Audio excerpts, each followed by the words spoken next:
உங்களுக்கு முருகன் மேலே ஏதாவது மனக்குறை இருந்துச்சுன்னா, நான் கும்பிடுறேனேப்பா, உனக்கு இவ்வளோ அபிஷேகம் பண்ணுறனே, தினமும் கையெடுத்து கும்பிடுறனே, நீ என்னை சோதிச்சுக்கிட்டே இருக்கிறியே, யார் யாரோ நல்லா இருக்கிறாங்களே, கெட்டவங்களாம் நல்லா இருக்கிறாங்களே, கெடுதல் நினைக்கிறவங்களாம் நல்லா இருக்கிறாங்களே, ஆனால் முருகா என்னை ஏண்டா சோதிக்கிற அப்படின்ற எண்ணம் கேள்வி உங்கள் மனசில் இருந்ததுன்னா மறந்துடாதீங்க.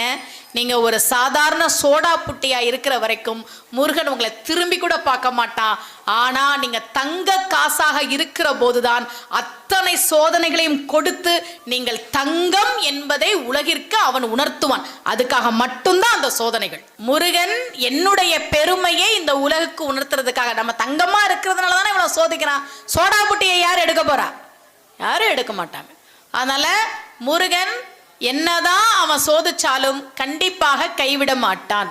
நிச்சயமா முருகன் கைவிட மாட்டான். அதுல நீங்க தைரியமா இருங்க. நான் சஷ்டிக்கு விரதம் இருக்கிறேன்,